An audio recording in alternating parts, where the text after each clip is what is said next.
Muito bem, meus amados. Hoje é dia 20 de março e nós estamos aqui desde a nossa igreja em Morungaba, com esse povo bonito que está aqui no presencial participando da celebração e indo ao seu encontro, você que está desde casa, agora ou quando você estiver. Então, aproveita, dá uma olhadinha se você já está inscrito no nosso canal. Se você não está inscrito, inscreva-se. Aproveita, dá uma olhadinha se você já apertou o sininho aí para que as notificações estejam devidamente ativadas, né? Super Gêmeos ativar, lembra desse desenho aí? É da minha idade. A minha esposa fala que quando eu conto essas coisas, eu denuncio quantos anos eu tenho, né? Mas é coisas assim da infância que a gente vai lembrando.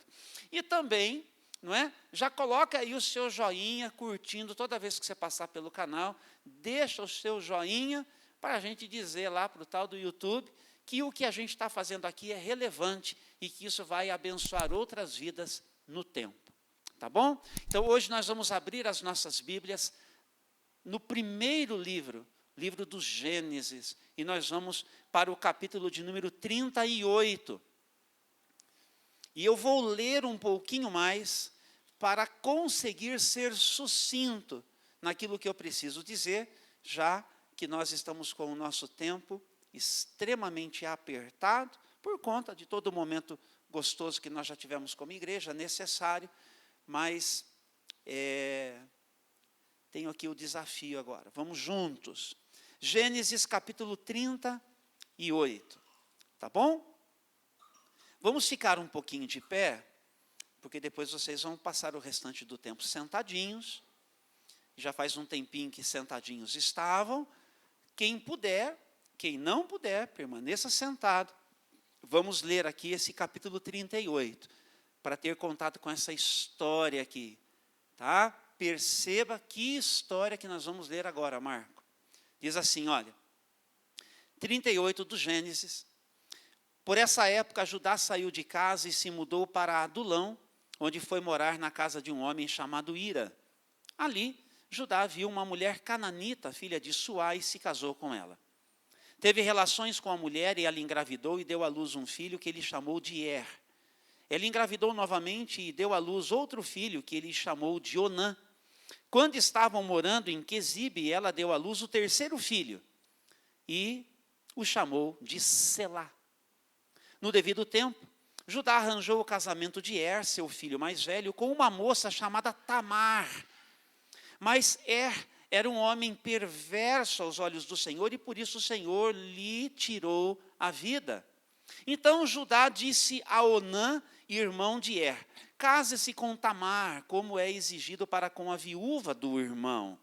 Você deve gerar um herdeiro para o seu irmão. Onã, porém, não estava disposto a ter um filho que não seria seu herdeiro.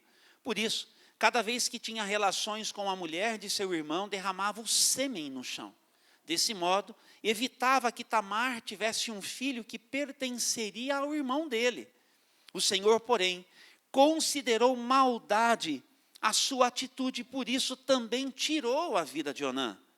Então Judá disse à sua nora Tamar, volte para a casa de seus pais e permaneça viúva até que meu filho Selá tenha idade suficiente para se casar com você. Na verdade, Judá disse isso apenas porque temia que Selá também morresse como seus dois irmãos. Assim, Tamar voltou para a casa do pai. Alguns anos depois, a mulher de Judá morreu. E quando terminou o período de luto, Judá e seu amigo Ira, o adulamita, subiram a Tímina para supervisionar a tosquia das ovelhas de Judá. Alguém disse a Tamar, seu sogro está subindo a Tímina para tosquiar as ovelhas. Tamar sabia que Selá já era adulto, mas nenhuma providência havia sido tomada para que ela se casasse com ele. Por isso, trocou suas roupas de viúva e, para disfarçar-se, cobriu-se com um véu. Depois, foi sentar-se junto à entrada da vila de Enaim, no caminho para Tímina. Judá a viu e pensou que ela fosse uma prostituta, pois ela estava com o rosto coberto. Ele parou à beira da estrada e, sem saber que era sua própria nora, disse, quero me deitar com você. Quanto você me pagará para deitar-se comigo? Perguntou Tamar. Eu lhe mandarei um cabrito do meu rebanho, prometeu Judá.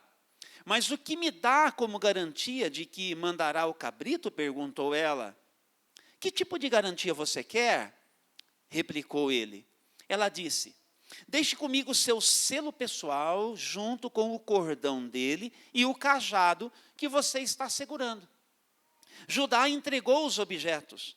Depois teve relações com Tamar e ela engravidou. Em seguida, Tamar voltou para casa, tirou o véu e tornou a vestir as roupas de viúva como de costume.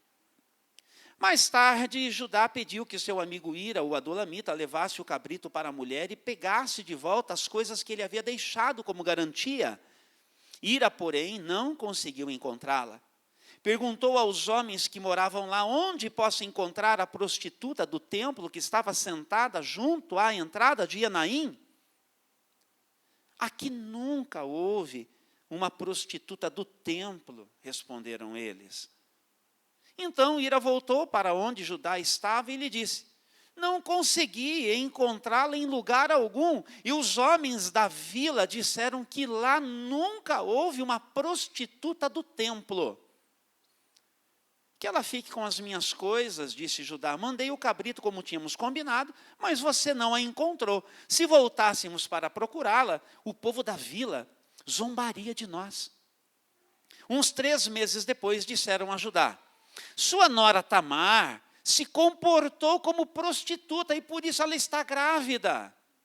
Judá ordenou, tragam-no para fora e queimem-na. Quando estavam tirando de casa para matá-la, ela enviou a seguinte mensagem ao seu sogro. Estou grávida do homem que é dono destes objetos. Olhe com atenção. De quem são este selo, este cordão e este cajado? Judá os reconheceu de imediato e disse, ela é mais justa que eu, pois não tomei as providências para que ela se casasse com meu filho Selá.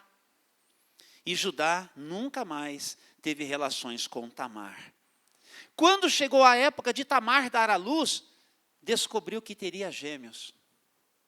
Durante o trabalho de parto, um dos bebês pôs a mão para fora. A parteira segurou a mão do bebê, amarrou um fio vermelho no pulso e anunciou, este saiu primeiro. O bebê, porém, recolheu a mão e o seu irmão saiu. Então a parteira disse, como você conseguiu sair primeiro? Por isso, ele recebeu o nome de Pérez. Logo depois, o bebê com o fio vermelho no pulso nasceu e recebeu o nome de Zerá. Vamos orar. Deus nosso Pai, eis aqui a tua palavra. E nós pedimos que, pelo teu Espírito, o Senhor enriqueça o nosso coração para a nossa vida. Oramos agradecidos em nome de Jesus. Amém, amém e amém. Queiram assentar-se, por favor.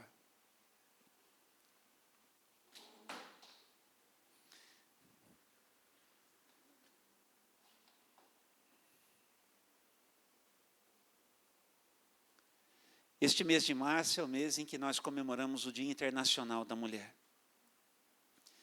E uma das coisas que precisa ficar claro para todo mundo que olha para a Bíblia e pensa que na palavra de Deus há um descaminho no trato com as mulheres, é preciso ler direito. Desde a criação, Deus propôs que homem e mulher, em igualdade diante de Deus, sejam cooperadores dele. No plano de redenção, desde quando Jesus pisa aqui, solo dessa terra, e depois no ensino apostólico, fica muito claro que da mesma forma, essa é a ênfase da parte de Deus, para que os conflitos desnecessários, porque assim o são, entre homens e mulheres, desde muito tempo e cada vez mais intensos nos nossos dias, eles pudessem ser evitados se nós fizermos uma leitura adequada de como é que Deus enxerga a mulher desde sempre, em todo o seu processo criativo e no seu plano de resgate também. Quando a palavra de Deus traz registros sobre o comportamento da sociedade no que diz respeito à mulher, é preciso ficar claro que quem levou a isso fomos nós mesmos, gente, neste mundo.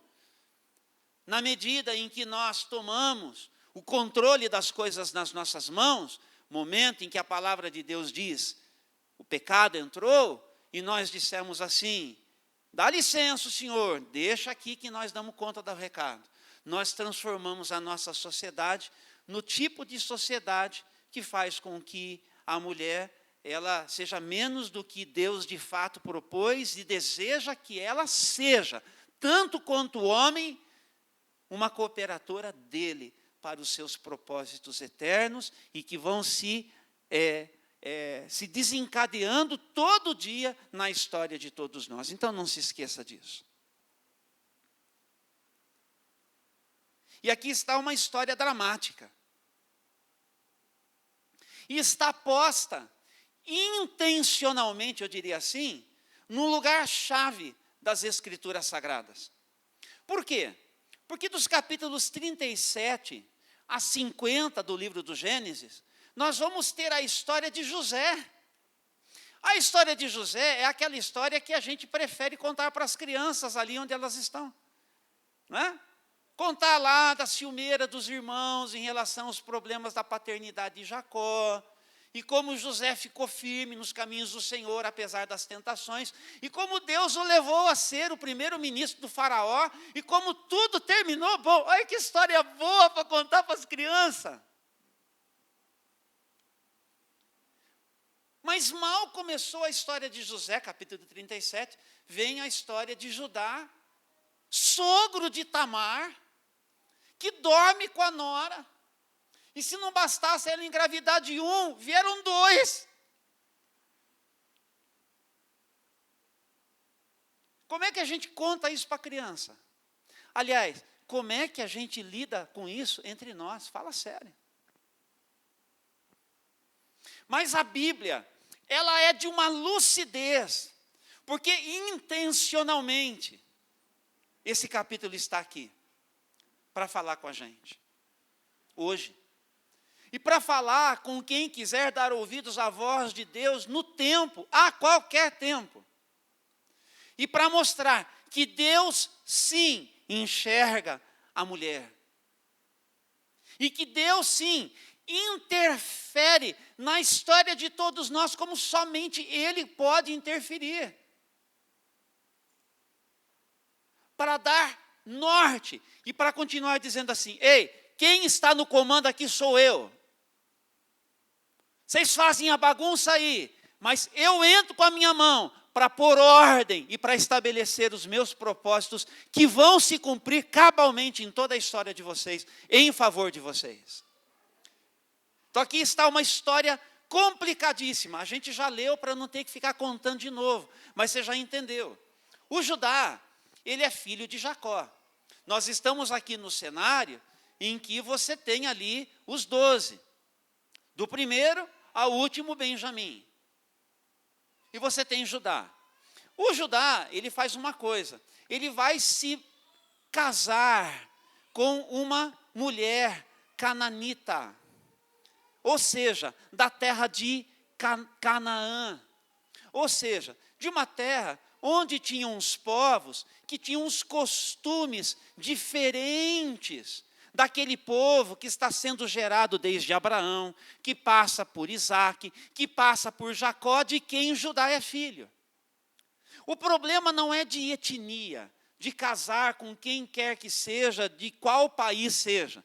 O problema é que não dá liga entre o princípio aprendido em casa e o princípio que alguém de Canaã traz da sua própria casa. Eles tinham, o pessoal de Canaã, que tem diversos povos ali, só diz que ela é de Canaã. Eles tinham as suas baaladas, por assim dizer. Por quê? Porque o Deus era o Baal. E eles tinham a namorada do Baal, que era a Azerá, ou Astarote, né? E tinham, já aproveitando que eu estou falando a respeito disso, festas, né? As mais diversas, que acabavam assim numa liberalidade muito grande, onde as pessoas se perdiam naquilo e para o que elas se entregavam. Conhece esse contexto assim? Né? De ambientes onde as pessoas vão se perdendo, e tinha inclusive esse lado assim mais sexual mesmo, das chamadas prostitutas cultuais, prostitutas do templo, que aparece essa expressão aqui. Não é uma prostituta qualquer, é uma prostituta cultual, é tipo assim, da elite. É isso que o texto vai sugerir depois, mas eu explico já já. Enfim, e o Judá ele foi se casar com uma mulher, que a palavra não dá nome, mas se casa e tem 3 filhos. E aí você percebeu que o filho mais velho se casou com uma moça que provavelmente também era cananita, chamada Tamar. E aí você sabe que tem gente que tem um espírito ruim na vida. Quantas mulheres maltratadas, né, por homens, tem homem bom? Mas tem. Tem marido bom? Tem. Que trata bem. A Priscila falou que o Richard está tratando ela assim no capricho. Não é verdade? Mas o filho aqui do Judá não era assim. Tanto que Deus tirou a vida dele. Ele precisava ser contido. Gente assim. E aí, tinha ali o costume de que o irmão tomava a viúva para poder dar um filho para o irmão falecido. É um negócio estranho para a gente, mas valia para eles ali. E o que o irmão do falecido, ele fazia? Chegava na hora da intimidade, ele interrompia a intimidade. Por quê? Porque declaradamente ele não queria fazer um filho com a esposa do seu falecido irmão e assim dar um herdeiro que não seria a princípio filho dele, mas seria considerado filho do seu irmão. Ele não estava disposto a fazer isso. Isso desagradou tanto o Senhor. Preste atenção. O Judá é que é de Israel, é que é filho de Jacó. Foi buscar a esposa lá onde não devia. Arrumou 3 filhos. Essa situação é na família de Judá, mas preste atenção como Deus está ali presente, participando da coisa, interferindo na coisa. E o que acontece então? A intimidade interrompida, e aí a Tamar não engravidava, e o que o Senhor fez com esse segundo filho de Judá? Estão acompanhando? Tirou a vida dele também. Só que o terceiro filho, chamado Selá, era muito novinho para a coisa ainda, gente. Não tinha como agora ele também assumir essa situação de tomar a Tamar, que já tinha sido esposa de um, que foi, por assim dizer, esposa de outro, e que agora seria acolhida pelo terceiro filho. Não tinha como. E o tempo passou. E você viu que o tempo passou. E o que na prática aconteceu é que Judá se esqueceu dela. O que na prática aconteceu é que a Tamar, ela foi abandonada. Ela ficou esquecida. O que acontece na vida da gente, na dinâmica da vida? Tanta coisa, né, gente?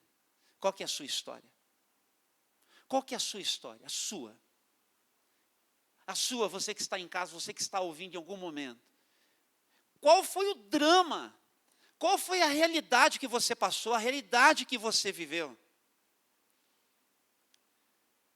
E talvez alguns de nós aqui, alguns dos que vão nos escutar em algum momento, tenham, num desespero, feito o que muito tempo depois, Tamar se dispôs a fazer. Você já entendeu que nós já lemos aqui. Chegou uma hora que o Judá também enviuvou. Ele pegou um amigo, e num descaminho dele também, porque ele está viúvo, e foi lá para ver a tosquia das suas ovelhas. E aí, ele vai se permitir num caminho aqui, que faz parte do desespero de Tamar. Quantas pessoas, quantas mulheres, mas quantas pessoas, no seu desespero, já não tomaram uma decisão errada na sua vida, já não se submeteram no desespero a algumas coisas das quais depois elas vão se arrepender, por assim dizer. Diriam, eu não teria feito se eu tivesse pensado melhor. Mas você sabe como que é a vida? Quando a gente está pressionado pela vida, quando a gente está assim num ambiente como Tamar estava, ela ficou sabendo, eu estou aqui numa condição que eu não posso me resolver na minha vida. A gente não sabe o que na prática isso significava para ela, mas devia ser uma questão dolorida, devia ser uma questão desafiadora. E ela recebe a notícia, o seu sogro está aí. E ela já sabia que o tempo tinha passado, ela já sabia que o menino Selá agora é homem feito, ela já sabia que se Judá quisesse, Selá poderia tê-la tomado como esposa e poderia acolhê-la, ela poderia, enfim, ter uma família, ela poderia, enfim, seguir a vida, mas a sua vida está paralisada por uma promessa não cumprida, por uma história de abandono, de rejeição, por uma história complicadíssima, mas que a Bíblia, ela decidiu contar porque tem um propósito. Que Deus decidiu intencionalmente colocar aqui para dizer, eu estou no comando de tudo isso. Nas encrencas de vocês, eu vejo. E nas dores de vocês, eu participo. Eu me envolvo porque eu me importo. Entenda, você que me escuta, Deus é Deus que vê tudo. Que se importa e que está envolvido comigo e com você. E no desespero, a Tamar, ela se veste de prostituta. E o Judá, no descaminho dele, não vamos entrar no detalhe, a ver, pergunta assim, a gente pode ter aí um momento, ela diz, o que você vai me dar em pagamento? Ele promete um cabrito, coisa que ele não tinha no momento, ela fala, mas que garantia eu vou ter? Ela está sendo estratégica. Faz parte do seu desespero. Ninguém está falando que está certo isso. Nós só estamos contando como as coisas aconteceram dentro do desespero dessa mulher. Ninguém está aqui dizendo, olha, que bom, Tamar, que esperteza é tudo na vida. Não é isso, não. Mas esse é o caminho que ela percorreu. E ele deixou o selo, deixou o cajado, deixou aqui o cordão. E ela ficou com as coisas. E ela engravidou. Então perceba que passou o tempo e foram denunciar Tamar. Ninguém sabia que a Tamar era a prostituta com quem Judá dormiu. Tanto que Judá mandou o pagamento pelo seu amigo. Viu? Cadê a prostituta do templo? Aí tem aquele detalhe que eu falei para vocês. O Judá, ele mandou o pagamento, mas ele falou assim, deixa eu deixar claro para o pessoal aí, que eu não me deitei com qualquer uma. Que não era qualquer prostituta, era uma prostituta da elite. Então, a começar disso daí, ele quer assim construir, já que eu fiz o que eu fiz, deixa eu dizer que não foi com qualquer uma, foi uma prostituta cultual. O termozinho ali, inclusive, que aparece nos originais, é diferente. Então, a tradução está perfeita aqui, prostituta do templo. Não tinha ninguém, porque ninguém conhecia, não tinha uma prostituta do templo lá. E ele falou, olha, tentei pagar, tentei honrar meu compromisso, ela que fica com as minhas coisas, porque se a gente mexer muito nisso, vai ficar ruim para o nosso lado. Quando a Tamar aparece grávida, ninguém sabia de onde que ela trouxe aquela barriga. E o que sugeriram? Que ela se comportou como uma prostituta. Por quê? Porque ela estava prometida, a princípio, em casamento para o filho de Judá, esperando o homem se resolver. Mandaram avisar o Judá, você já leu comigo, desculpe ficar repetindo tudo. E o que é que ele fez? O que a gente tem a tendência de fazer? Ir para cima. Porque a gente é bom nesse negócio. A gente é bom nesse negócio, fala assim, manda matar. Essa. Traz para fora e mata.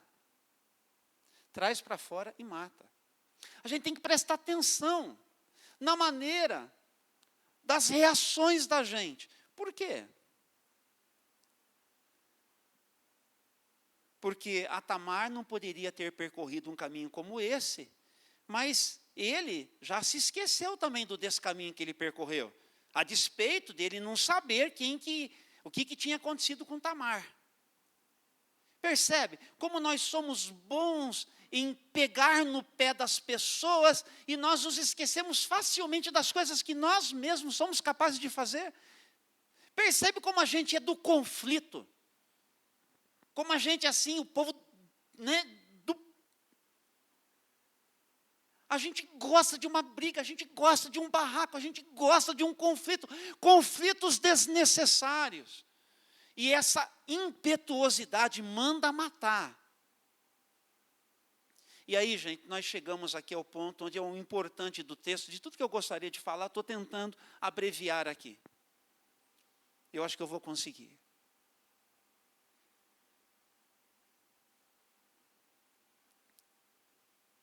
Quando foram buscar a moça,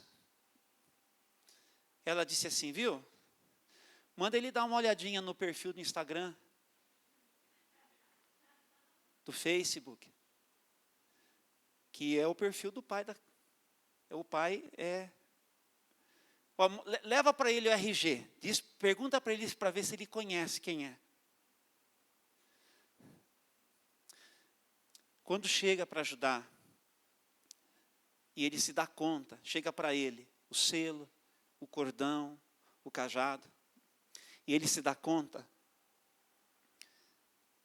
aí ele faz uma coisa que é o que deveria ser a atitude de qualquer pessoa nesse mundo.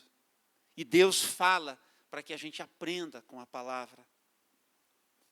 Dar um passo atrás, recuar e assumir a nossa responsabilidade.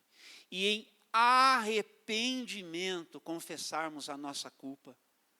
Ele vai dizer aqui no versículo de número 26, ela é mais justa do que eu, ela é mais justa do que eu abandonei, eu não tomei as providências que eu tinha que ter tomado, eu não dei para ela a atenção que eu precisava dar.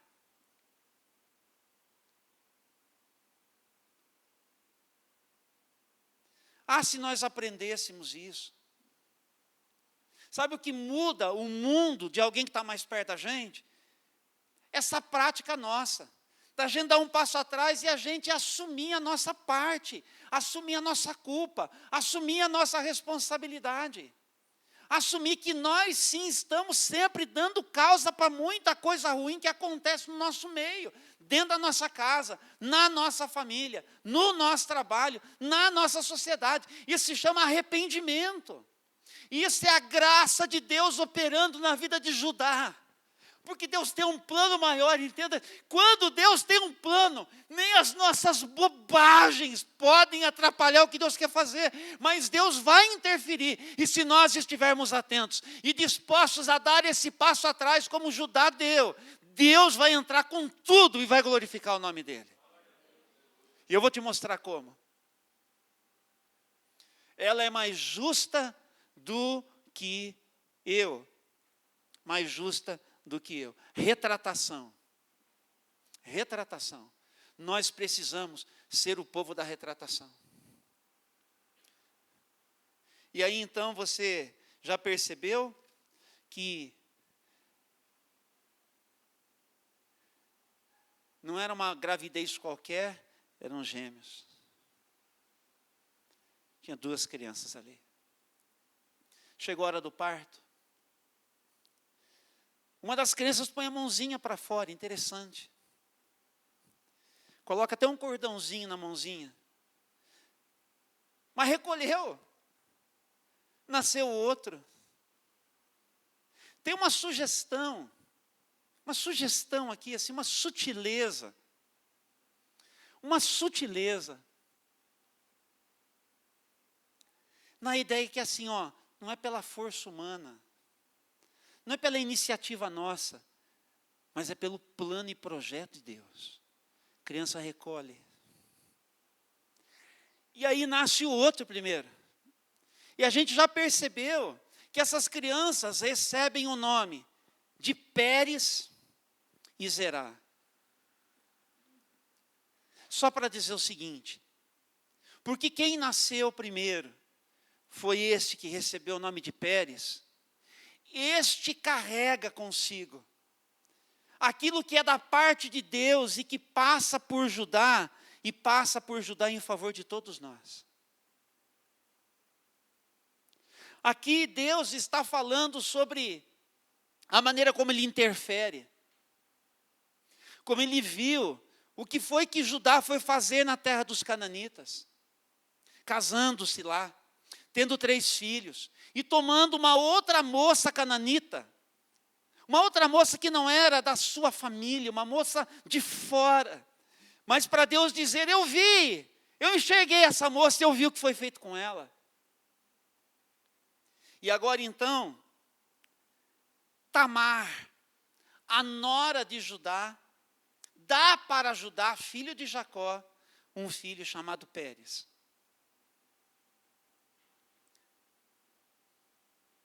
E aí, Deus fecha a história. E do capítulo 39 até o 50, volta a falar de José. A história que a gente preferia contar para a criança. A história sobre a qual a gente preferia conversar. Judá e Tamar, a gente quer meio que fugir disso, porque onde já se viu a gente mostrar na Bíblia um negócio desse.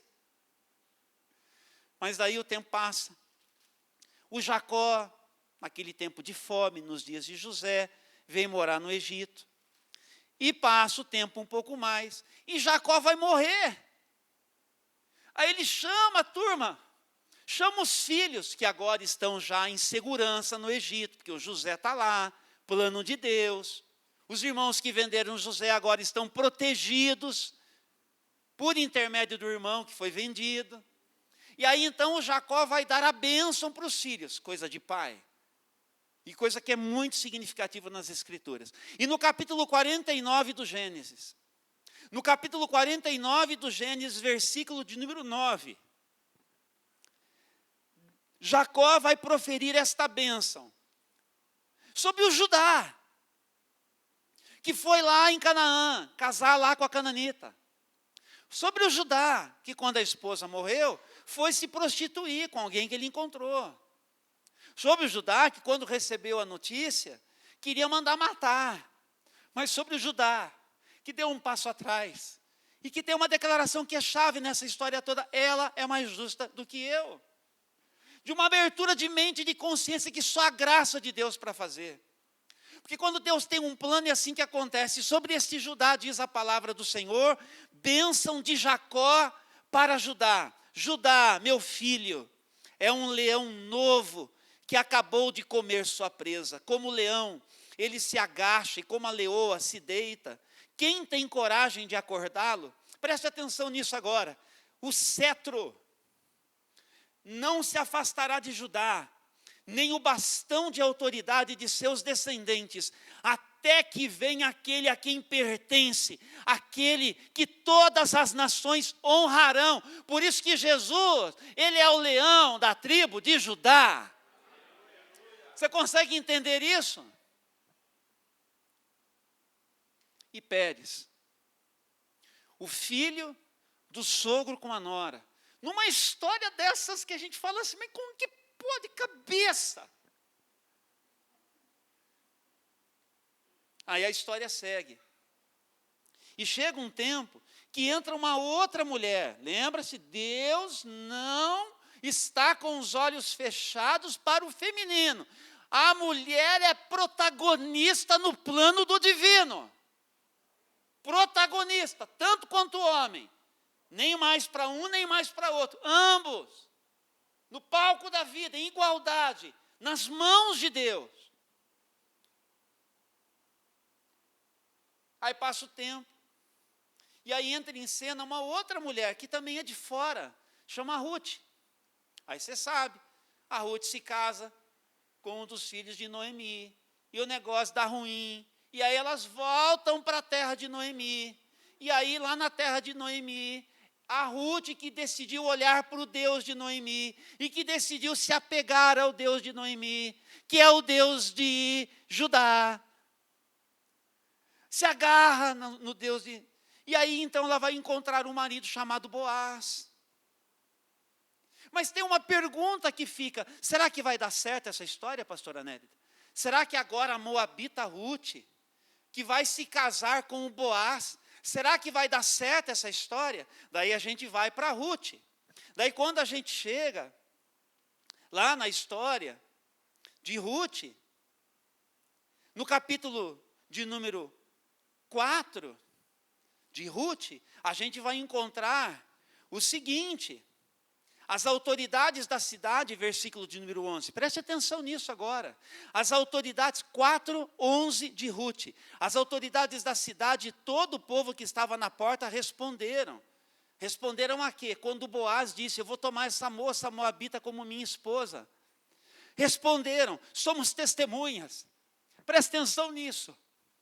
Que o Senhor faça a esta mulher, que chega à sua família, o que ela fez a Raquel e a Lia, das quais descendeu toda a nação de Israel. Que você seja próspero em Efrata e famoso em Belém. E preste atenção agora comigo.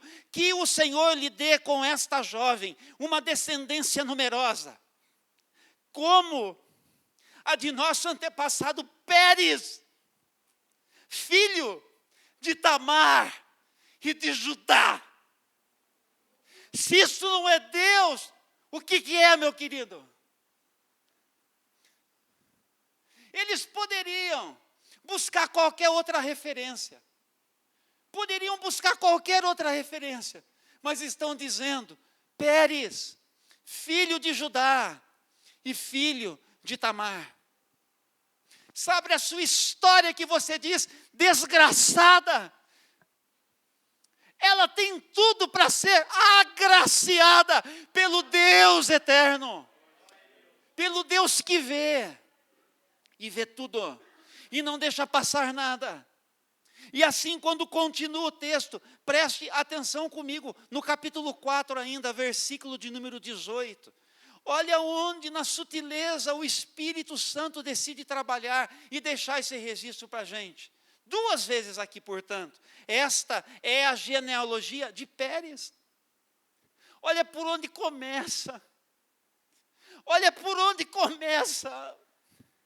Olha como Deus faz. Preste atenção no Deus que você serve.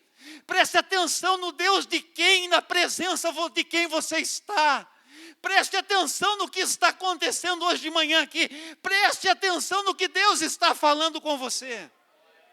E curve-se diante dele. E o adore com todas as suas forças. E não fuja dele. Não corra dele. Porque não tem para onde você ir. Ele vai te encontrar onde você estiver.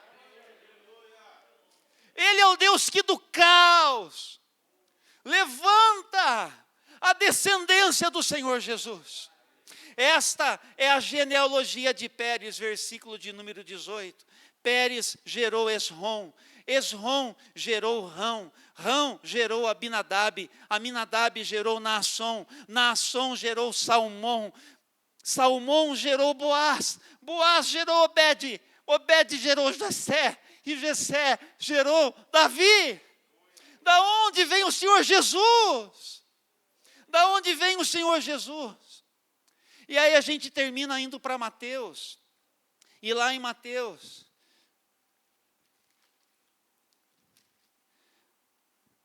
diz assim a palavra do Senhor no capítulo 1. Desculpe se eu estou falando um pouquinho mais alto, mas é parte do que eu estou experimentando na presença de Deus. Este é o registro dos antepassados de Jesus Cristo, descendentes de Davi e de Abraão.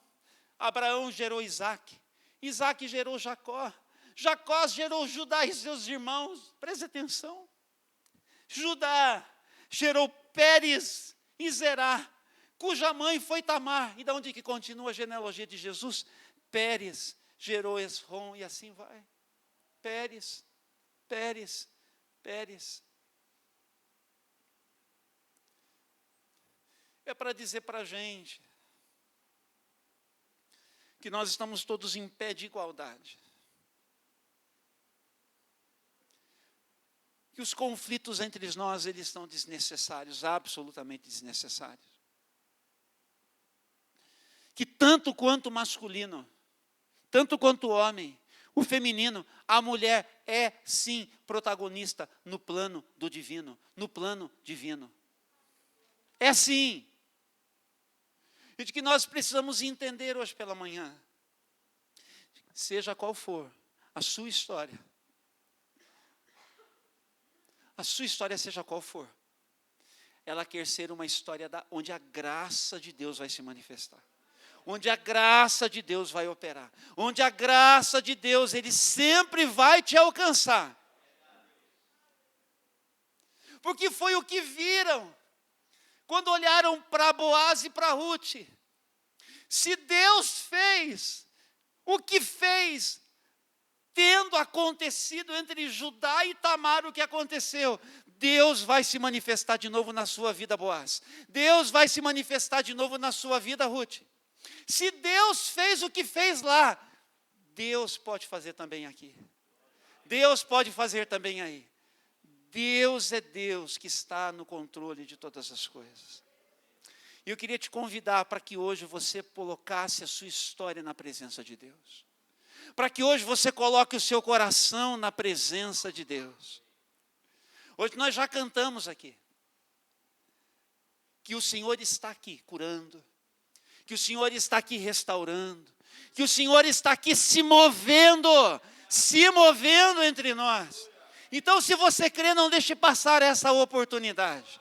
Venha aqui para o altar, fale com Deus, ajoelhe-se aí, mas não fique sem dar uma resposta de fé nesse momento. Porque agora eu quero orar com você. Eu quero orar com você. Então eu recomendo, reaja agora. Qual que é a reação que você tem que dar agora? Qual que é a reação que você tem que ter agora? O contexto que você carrega, a história que você traz como sua bagagem, coloque agora na presença de Deus. Faça como as nossas irmãs que estão chegando. Faça como aqueles que estão na sua casa, que também estão se curvando na presença de Deus, que estão se colocando na presença do Eterno. Porque nós vamos orar. Porque nós vamos declarar a nossa fé no Redentor. E talvez nós pudéssemos, ainda que seja aqui, filho, o teclado, uma voz que seja, só uma declaraçãozinha daquela canção, se fosse possível, que o pai não vai lembrar aqui agora, tá bom?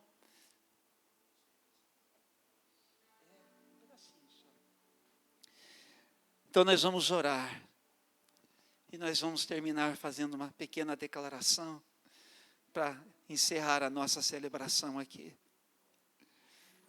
Ore comigo, viu? Abra o seu coração. Deus nosso Pai, nós queremos te louvar, ó Deus, e te bendizer.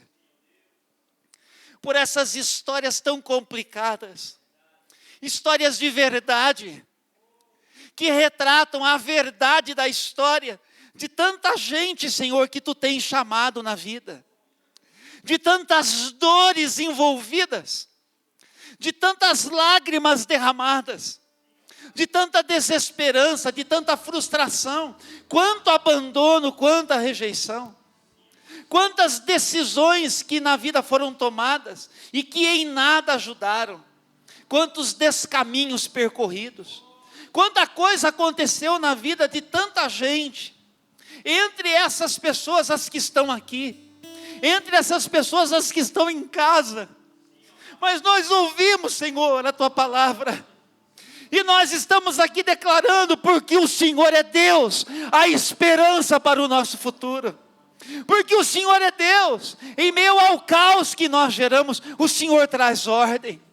Porque o Senhor é Deus, quando nós somos injustos uns com os outros, quando nós transformamos pessoas, inclusive na nossa história, na nossa sociedade, mulheres em objetos, o Senhor que vê e o Senhor que as fez, não para isso, mas para um protagonismo histórico, o Senhor interfere, e o Senhor interfere hoje também, mudando a mente de muitos, trabalhando o coração de tantos outros, para nos dar uma oportunidade de nós reconhecermos a nossa falta, para dar oportunidade de nós reconhecermos o nosso pecado, para nós darmos um passo atrás em arrependimento e nos convertermos ao Senhor da vida, ao Senhor da glória, ao Deus eterno e soberano e todo-poderoso.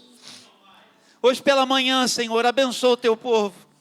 Olha aqui, Senhor, esses queridos e essas queridas que estão aqui. Toca, Senhor. Toque a vida, Senhor. Toque a história, Senhor. E responde, operando em seu favor, como somente o Senhor pode. Que este singelo toque, Senhor, que nós estamos deixando sobre a vida dessas queridas irmãs, desses queridos irmãos, Senhor, se traduza, ó Deus, num derramamento poderoso do Teu Espírito, da Tua ação, ó Deus, que restaura, que refaz, que sustenta, que traz esperança, porque nós estamos certos de que o Senhor está aqui, no meio de nós, operando como somente o Senhor pode fazer. Glorifica o Teu nome em cada história, glorifica o Teu nome em cada homem, em cada mulher que está aqui. E tome as Tuas filhinhas, Senhor, neste mês que especialmente nós tiramos um dia, Senhor, para agradecer pela vida das nossas mulheres, das pequeninas às idosas. Que sobre elas seja a bênção do Senhor, seja a unção do Senhor, o favor do Senhor, a cura do Senhor. Abençoa-nos, Senhor, um pouco mais, em nome do Senhor Jesus. Uma declaração para a bênção apostólica sobre as nossas vidas.